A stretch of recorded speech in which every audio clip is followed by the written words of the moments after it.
आज़ाद हो जाइए, खुद की हॉबीज़ को पहचानिए, अपनी पसंद नापसंद को खुद पहचानिए और दूसरों को भी बताइए। अपने से प्यार करना सीखिए, खुद से प्यार करना सीखिए, खुद की रिस्पेक्ट करना सीखिए, खुद के लिए शेड्यूल बनाइए, अपना टाइम टेबल बनाइए। whenever you are available for others and whenever you have the time for yourself, it is decided and it is categorized। Time table schedule अपना सेट कीजिए, otherwise you won't have time to you do. आपको आपके लिए time नहीं मिलेगा, अपने ही लिए time नहीं निकाल पाएंगे। तो आप अपने लिए एक शेड्यूल सेट करिए, जो भी एक पैटर्न लाइफ आप जीते हैं उसका एक टाइम टेबल बनाइए। व्हेन यू वेक अप, कब आप उठते हैं, मोस्टली क्या कीजिए कि आप बाकी लोगों के उठने से पहले उठ जाइए, एटलीस्ट 1 आवर बिफोर, 1 घंटा पहले उठ जाइए। तो उस समय आप अपनी शेड्यूल के हिसाब से, अपने हिसाब से आप अपनी लाइफ को एंजॉय कर सकते हैं। वॉक पे जा सकते हैं, अपना ग्रीन टी पी सकते हैं, अपना थोड़ा सा योगा कर सकते हैं, वट एवर यू लाइक, जो भी आप डिसाइडेड करते हैं अपने बारे में, बिकॉज आपकी हेल्थ आपकी अपनी है। तो आपको आपका टाइम रूटीन 7 बजे ही नहीं उठना है जब बच्चों का टिफ़िन बनाना है, हस्बैंड का टिफ़िन बनाना है और सारे परिवार वाले उठ जाते हैं। फिर आप बोलते हो काम ही काम है, काम ही काम है। व्हेनेवर वी हैव टाइम, हमको टाइम ही नहीं। So don't make false excuses, because you are the creator, you are the organizer. आप ऑर्गेनाइजर हैं आपकी लाइफ के, दूसरे नहीं हैं। और उनको झूठा ब्लेम करना बंद कीजिए। आप आलसी हैं, इसीलिए आपकी लाइफ स्पॉइल हुई है। लोग आपका मिसयूज़ कर रहे हैं, लोग आपका ओवर यूज़ कर रहे हैं, ओवरलोड कर रहे हैं लोग आपको, क्योंकि आपने अपने आप को अवेलेबल रखा है। आपका कोई शेड्यूल ही नहीं है। यू आर सो कोल्ड फालतू। So what the others fault, इसमें कोई दूसरों की गलती है ही नहीं। इसीलिए अपनी रिस्पेक्ट करना सीखिए, अपनी पसंद नापसंद बनाइए और अपना शेड्यूल सेट कीजिए from early morning to late night. Yes,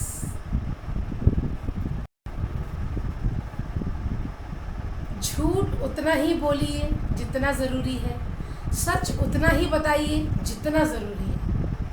all time explanation देने से आपकी रिस्पेक्ट कम होती है, आपका लो कॉन्फिडेंस शो होता है। सबको पता चलता है कि आप कितने घबराए हुए हो, कितने आप मन से कमज़ोर हो, कितना आप इल ट्रीटेड हो, कितना आप वीक हो बाय हार्ट, ये शो होता है। तो ऑल टाइम एक्सक्यूजेस मत दीजिए। सभी लोगों से आप सर्टिफिकेट्स मत मांगिए। हाउ आई एम, आपको मेरी सेवाएं कैसी लगी, मैंने खाना बनाया कैसा लगा, मैंने चाय बनाई आपको कैसी लगी। Why they, why should they, वो क्यों बताएंगे भाई। You just have your tea, drink and take the taste. Yes, it's awesome. जब आप कहेंगे ना इट्स ऑसम, तो लोग कहेंगे हाँ बहुत अच्छी बनी, और फिर उनको हैबिट पड़ जाएगी। तो सबसे पहले आप लोगों को सर्व करने के बाद अपनी चाय हो, चाहे अपना ब्रेकफास्ट हो, चाहे अपना डिनर हो, सभी कुछ अब खुद टेस्ट कीजिए और अपनी तारीफ़ कीजिए, अपनी बैग को पैक कीजिए, पीठ को थपथपाइए। सबसे पहले आप तारीफ़ करेंगे अपनी ना।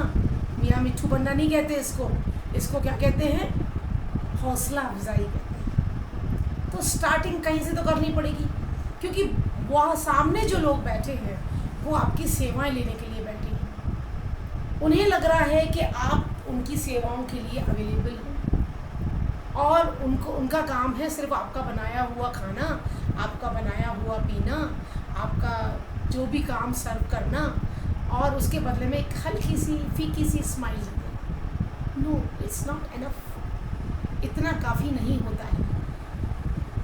यू ऑल ना, to all the people I am saying, मैं आप सभी से कहना चाहूँगी, जस्ट स्टार्ट द प्रेजिंग, प्रशंसा करना शुरू कीजिए।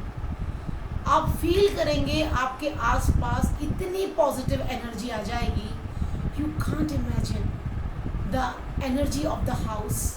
आपको लगेगा कि आप स्वर्ग में रह रहे हैं। एक छोटे बच्चे को भी आप वेरी गुड कहते हैं ना, तो वो अच्छा रिजल्ट ला के देता है आपको। एक सम करेगा और आप बोलेंगे ना very good, well done my boys, वो आपको अगला सम भी अच्छा करके देगा। तो बिलीव मानिए, आप हाउस वाइफ के साथ भी ऐसा करेंगे ना, तो वो बेटर बेस्ट हो जाए, और उसके अंदर भी लगेगा कि मैं जो इन सब के लिए कर रही हूँ ना, इट्स नॉट इन वेन।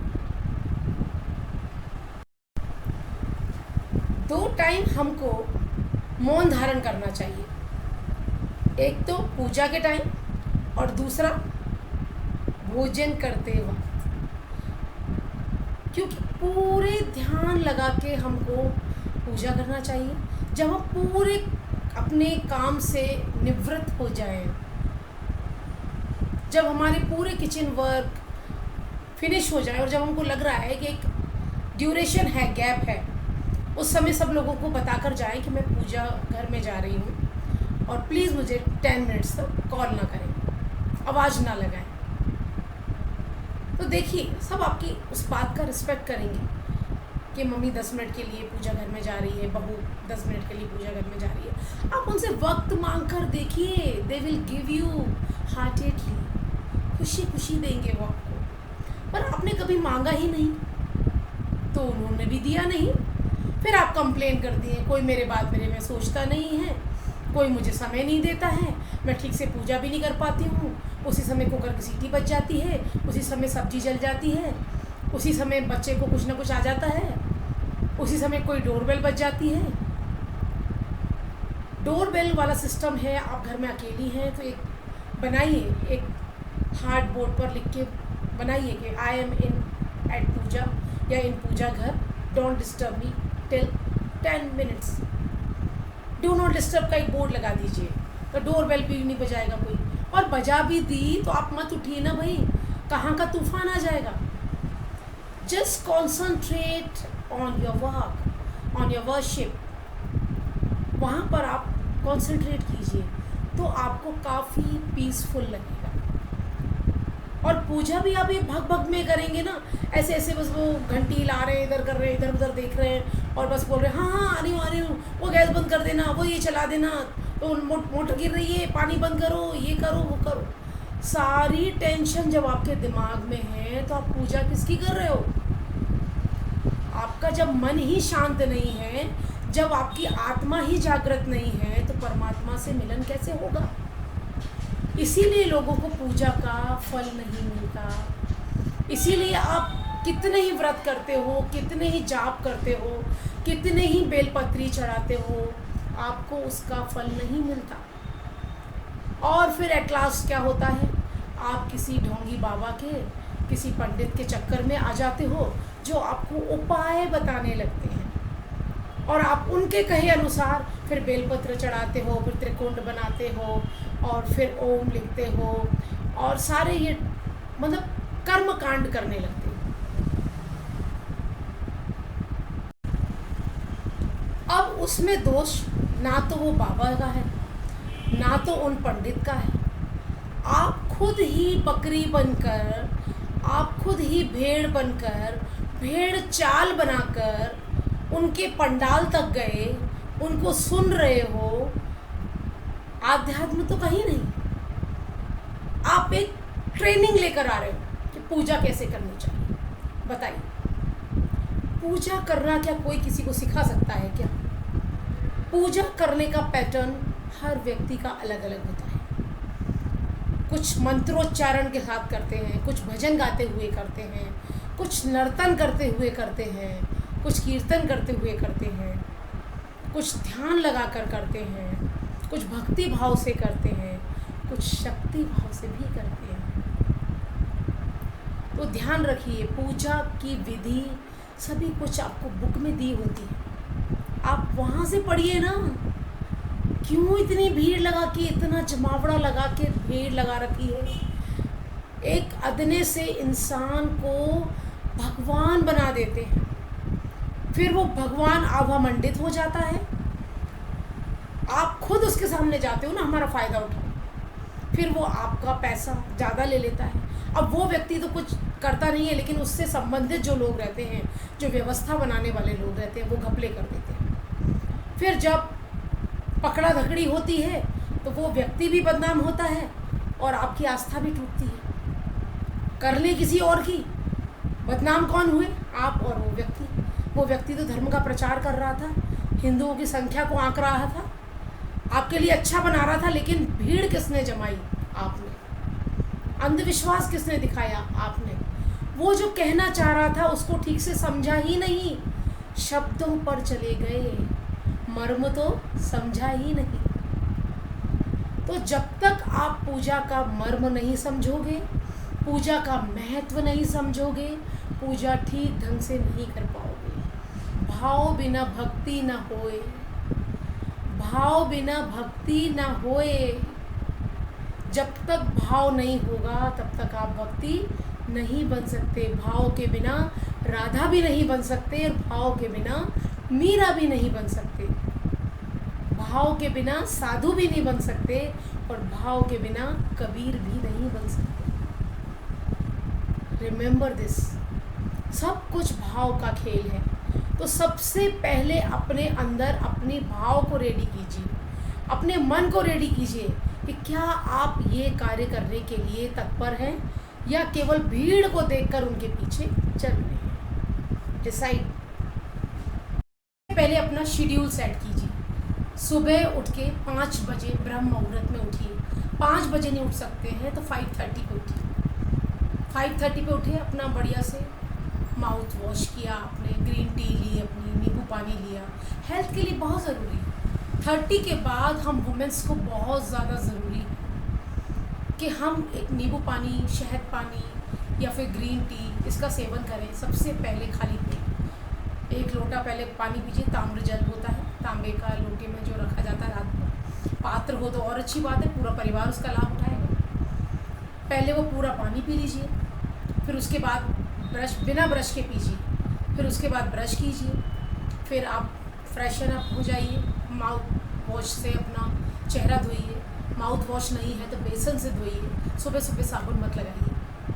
फिर अपनी ग्रीन टी पीजिए और वॉक के लिए निकल जाइए। ज़्यादा टाइम नहीं है, 15 मिनट निकल जाइए। नहीं निकल सकते हैं बाहर, सीढ़ियाँ अपने घर की ऊपर नीचे चढ़ लीजिए। वो भी नहीं कर सकते हैं, थोड़ा सा वार्म अप कर लीजिए। वो भी नहीं कर सकते हैं तो कोई भी एक डांस लगा के अपने कानों में थोड़ा वार्म अप कर लीजिए, अपनी बॉडी को स्ट्रेच कर लीजिए। हाथ का, पैर का, पीठ का, गर्दन का स्ट्रेचिंग तो कर ही सकते हैं। अपने आप को टाइम दीजिए। आधा घंटा आप यकीन मानिए आपको टाइम देंगे ना, तो बस उसके बाद किचन आपने रात में ही साफ़ किया हुआ है, बस सुबह को एक बार फिर से आपने फेरा, इधर दूध गर्म करने रखा, इधर चाय बनने रखी, परिवार के लोग उठने वाले हैं, आप स्नान करने चले गए, बढ़िया सबको चाय दी, दूध दिया बच्चों को। उसके बाद में अपने घर में गए, पूजा घर में बोल के गए कि मैं 10 मिनट में लौटूंगी, प्लीज़ मुझे कॉल मत करिएगा। बढ़िया पूजा की मन लगा के 15 मिनट में हार्डली पूजा हो जाती है। फिर नाश्ते की तैयारी कर दी। अभी तो कोई नाश्ता करेगा नहीं, सबने चाय पी के बैठे हैं, पेपर पढ़ रहे हैं। आप जाके अपना जल लोटा लेके सूर्य नारायण भगवान को, तुलसी जी को, बेहतर होगा कि आप तुलसी जी को और सूर्य नारायण भगवान को एक साथ रखें, ताकि जो जल है वो अर्पण कहाँ करें? तुलसी जी में करें, ताकि वो ज़मीन पे पड़ के आपके पैरों के ऊपर वो जल ना जाए। सूर्य की किरणें आपके ऊपर पड़े और जल कहाँ जाए? तुलसी जी में। वो भी धरती को ही समर्पित हो रहा है, लेकिन आपके पैरों पे नहीं पड़ रहा है। तो इस तरह का नियम बनाएं, फिर नाश्ता वगैरह बनाएं। फिर सबको नाश्ता देने के बाद फिर से अपना एक बार मुंह पे चीटा मारें और फिर इत्मीनान से बैठ के खुद भी नाश्ता करिए। ये नहीं कि मैं बाद में कर लूँगी, पहले खाना बना। नो, पहले have your breakfast, have your T, have your छाछ, जो भी है आपके पास शेड्यूल में वो आप कीजिए। थोड़ा सा नाश्ता कीजिए, आपको भूख नहीं है तो भी कीजिए, इतना सा कीजिए।